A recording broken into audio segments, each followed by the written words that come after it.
Poème de Fontenoy.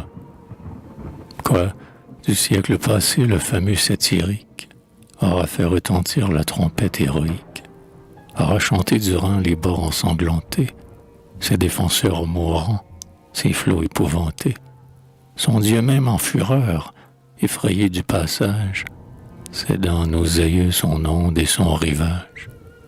Et vous, quand votre roi, dans des plaines de sang, voit la mort devant lui voler de rang en rang, tandis que, détourné foudroyant les murailles, il suspend les assauts pour courir aux batailles. Quand les bras de l'hymen s'élançant au trépas, son fils, son digne fils, suit de si près ses pas. Vous, heureux par ses lois et grand par sa vaillance, Français, vous garderiez un indigne silence? Venez le contempler au champ de Fontenoy. Ô vous, gloire, vertu, déesse de mon roi, redoutable bellonne et Minerve chérie, passion des grands cœurs, amour de la patrie, pour couronner Louis, prêtez-moi vos lauriers. Enflammez mon esprit du feu de nos guerriers. Peignez de leur exploit une éternelle image. Vous m'avez transporté sur ce sanglant rivage. J'y vois ces combattants que vous conduisez tous. C'est là ce fier Saxon qu'on croit né parmi nous, Maurice qui, touchant l'infernale rive, rappelle pour son roi son âme fugitive et qui demande à Mars, dont il a la valeur, de vivre encore un jour et de mourir vainqueur. Conservez, juste cieux, ces hautes destinées, pour Louis, pour nous prolonger ces années. Déjà de la tranchée Harcourt est accouru, tout poste est assigné, tout danger est prévu. Noailles, pour son roi plein d'un amour fidèle, voit la France en son maître et ne regarde qu'elle. Ce sang de tant de rois, ce sang du grand Condé, par qui les Français le tonnerre est guidé, Penthièvre, dont le zèle avait devancé l'âge, qui déjà vers le Main signala son courage, Bavière avec de Pont, Boufflers et Luxembourg, vont chacun dans leur place attendre ce grand jour. Chacun porte l'espoir aux guerriers qu'il commande. Le fortuné Danois, Chabannes, Gallerande, le vaillant Béranger, ce défenseur du Rhin, Colbert et Duchela, tous nos héros enfin, dans l'horreur de la nuit, dans celle du silence, demandent seulement que le péril commence. Le jour frappe déjà de ses rayons naissants, devint peuple uni les drapeaux menaçants. Le Belge, qui jadis fortuné sous nos princes, vit l'abondance alors enrichir ses provinces. Le Batave prudent, dans l'Inde respecté, puissant par son travail et par sa liberté, qui, longtemps opprimé par l'Autriche cruelle, ayant brisé son joug, s'arme aujourd'hui pour elle. L'Hanovrien constant, qui, formé pour servir, sait souffrir et combattre et surtout obéir. L'Autrichien, rempli de sa gloire passée, de ces derniers Césars qui pensent à penser. Surtout ce peuple altier qui voit sur tant de mers son commerce et sa gloire embrasser l'univers, mais qui, jaloux en vain des grandeurs de la France, croit porter dans ses mains la foudre et la balance. Tous marchent contre nous. La valeur les conduit, la haine les anime et l'espoir les séduit. De l'Empire français l'indomptable génie brave auprès de son roi leur foule réunie. Des montagnes, des bois, des fleuves d'alentour, tous les dieux à l'armée sortent de leur séjour. Incertains pour quel maître en ces plaines fécondes vont croître leurs moissons et vont couler leurs ondes. La fortune auprès d'eux, d'un vol prompt et léger, les lauriers dans les mains, fend les plaines de l'air. Elle observe Louis et voit avec colère que sans elle aujourd'hui la valeur va tout faire. Le brave Cumberland, fier d'attaquer Louis, a déjà disposé ses bataillons hardis. Tels ne parurent point aux rives du Scamandre. Sous ces murs si vantés que Pyrrhus mit en cendres, ces antiques héros qui, montés sur un char, combattaient en désordre et marchaient au hasard. Mais tel fut Scipion sous les murs de Carthage. Tel son rival et lui, prudent avec courage, déployant de leur art les terribles secrets, l'un vers l'autre avancés, s'admiraient de plus près. L'escaut, les ennemis, les remparts de la ville, tout présente la mort, et Louis est tranquille. Centenaires de bronze ont donné le signal. D'un pas ferme et pressé, d'un front toujours égal, s'avance vers nos rangs la profonde colonne, que la terreur devance et la flamme environne. Comme un nuage épais qui sur l'aile des vents porte l'éclair, la foudre et la mort dans ses flancs. Les voilà, ces rivaux du grand nom de mon maître, plus farouches que nous, aussi vaillants peut-être, encore tout orgueilleux de leur premier exploit. Bourbon, voici le temps de venger les Valois. Dans un ordre effrayant, 3 attaques formées, sur 3 terrains divers engagent les armées. Le Français, dont Maurice a gouverné l'ardeur, à son poste attaché, joint l'art à la valeur. La mort, sur les 2 camps étend sa main cruelle, tous ses traits sont lancés, le sang coule autour d'elle. Chefs, officiers, soldats, l'un sur l'autre entassés, sous le fer expirant, par le plomb renversé, poussent les derniers cris en demandant vengeance. Grand monde que signalait sa noble impatience. Grand monde dans l'Élysée emporte la lourdeur, qu'ignore et en mourant si son maître est vainqueur. De quoi lui serviront ces grands titres de gloire, ce sceptre des guerriers, honneur de sa mémoire, ce rang, ces dignités, vanité des héros, que la mort avec eux précipite au tombeau. Tu meurs, jeune Craon, que le ciel moins sévère veille sur les destins de ton généreux frère. Hélas, cher Longonnet, quelle main, quel secours peut arrêter ton sang et ranimer tes jours? Ces ministres de Mars, qui d'un vol si rapide s'élancés à la voix de leur chef intrépide, sont du plomb qui les suit dans leur course arrêtée. Tels que des chants de leur tombe précipités, des oiseaux tout sanglants palpitant sur la terre. Le fer atteint d'Avrée, le jeune d'Aubetière voit de sa légion tous les chefs indomptés, sous le glaive et le feu mourant à ses côtés. Guerriers que Chabriand avec Brancard allie, que d'Anglais immolés vont payer votre vie. Que te rend grâce, ô Mars, Dieu de sang, Dieu cruel, la race de Colbert, ces ministres immortels, échappe en ce carnage à ta main sanguinaire. Guerchi n'est point frappé, la vertu peut te plaire, mais vous, brave Dachier, quel sera votre sort? Le ciel sauve à son gré, donne et suspend la mort. Infortuné Luto, tout chargé de blessures, l'art qui veille à ta vie ajoute à tes tortures. Tu meurs dans les tourments, nos cris mal entendus te demandent au ciel, et déjà tu n'es plus. Oh, combien de vertus que la tombe dévore, combien de jours brillants éclipsés à l'aurore, que nos lauriers sanglants doivent goûter de pleurs. Ils tombent ces héros, ils tombent ces vengeurs. Ils meurent, et nos jours sont heureux et tranquilles. La molle volupté, le luxe de nos villes, filent ces jours sereins, ces jours que nous devons au sang de nos guerriers, au péril des Bourbons. Couvrons du moins de fleurs ces tombes glorieuses, arrachons à l'oubli ces ombres vertueuses. Vous qui lanciez la foudre et qu'on frappe ses coups, revivez dans nos champs quand vous mourrez pour nous. Et quel serait, grand Dieu, le citoyen barbare, prodigue de censure et de louanges avares, qui peut toucher des morts et jaloux des vivants, leur pourrait envier mes pleurs et mon encens. Hein, s'il est parmi nous des cœurs dont l'indolence, insensible aux grandeurs, aux pertes de la France, dédaigne de m'entendre et de m'encourager, réveillez-vous, ingrats. Louis est en danger. Le feu qui se déploie et qui, dans son passage, s'anime en dévorant l'aliment de sa rage, les torrents débordés dans l'horreur des hivers, le flux impétueux des menaçantes mers, ont un cours moins rapide, ont moins de violence, que l'épais bataillon qui contre nous s'avance, qui triomphe en marchant, qui, le fer à la main, à travers les mourants s'ouvre un large chemin.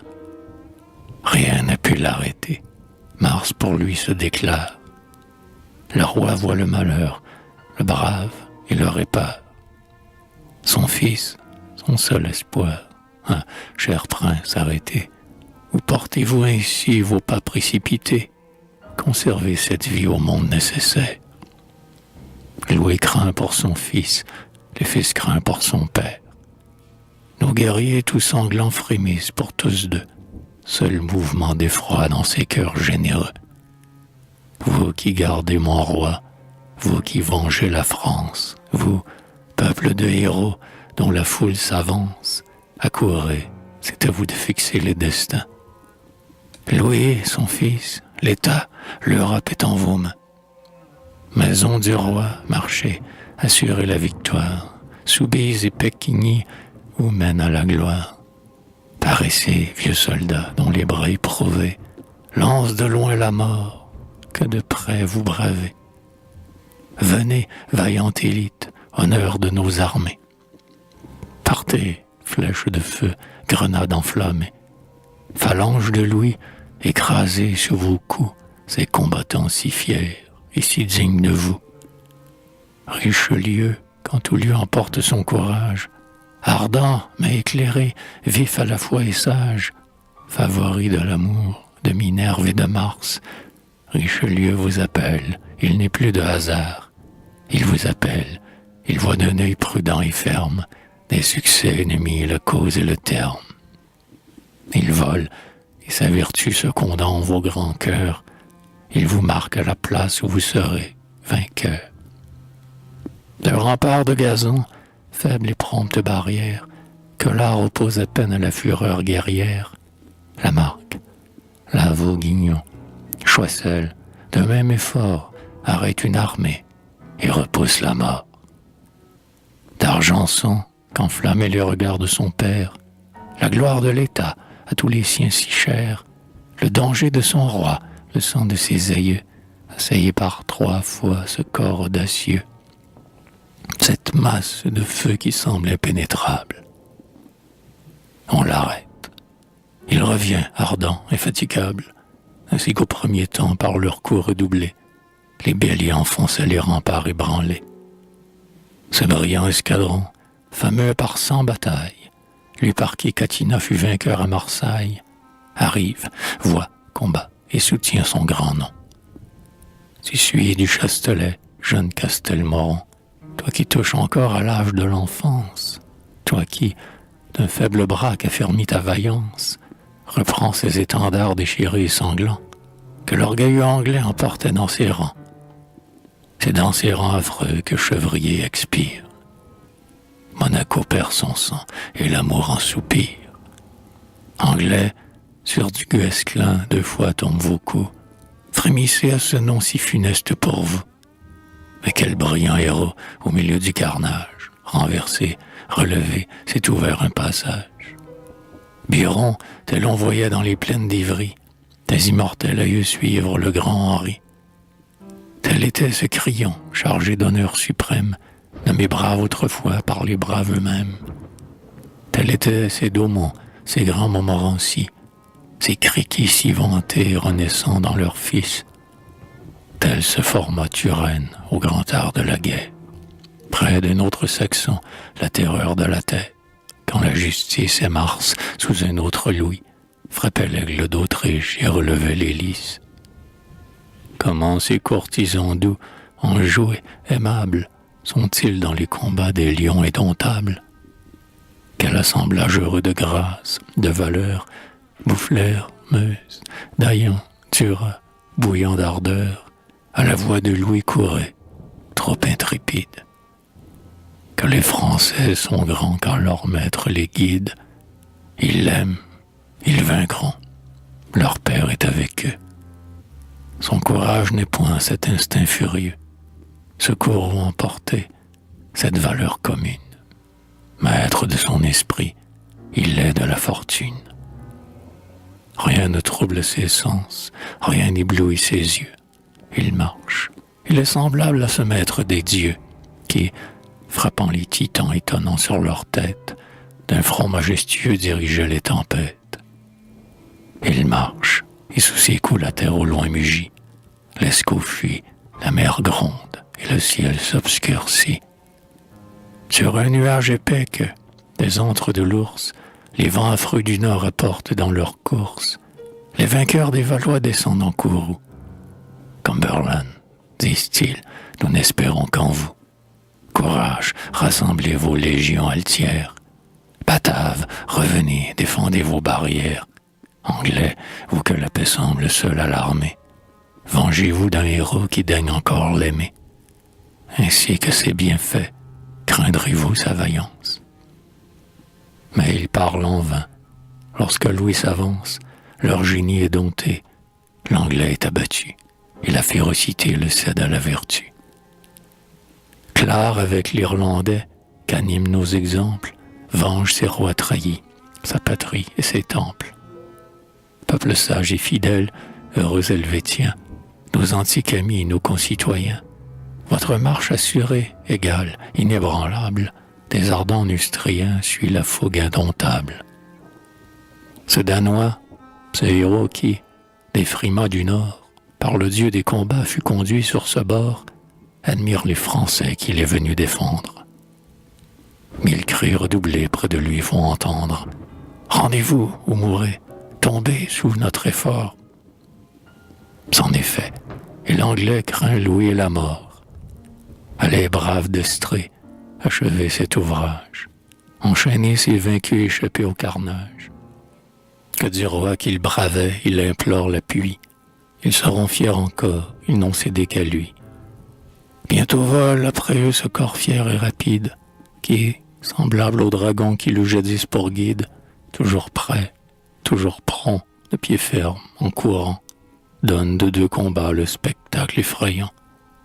C'est ainsi que l'on voit, dans les champs des Numides, différemment armés, des chasseurs intrépides. Les coursiers écumants franchissent les guérets, on gravit sur les monts, on borde les forêts. Les pièges sont dressés, on attend, on s'élance. Le javelot fend l'air, et le plomb le devance. Les léopards sanglants, percés de coups d'hiver, d'affreux rugissements font retentir les airs. Dans le fond des forêts, ils vont cacher leur rage. Ah, c'est assez de sang, de meurtre, de ravage. Sur des morts entassés, c'est marcher trop longtemps. Noailles, ramenez vos soldats triomphants. Mars voit avec plaisir leurs mains victorieuses, traîner dans notre camp ces machines affreuses, ces foudres ennemies contre nous dirigées. Venez lancer ces traits que leurs mains ont forgés.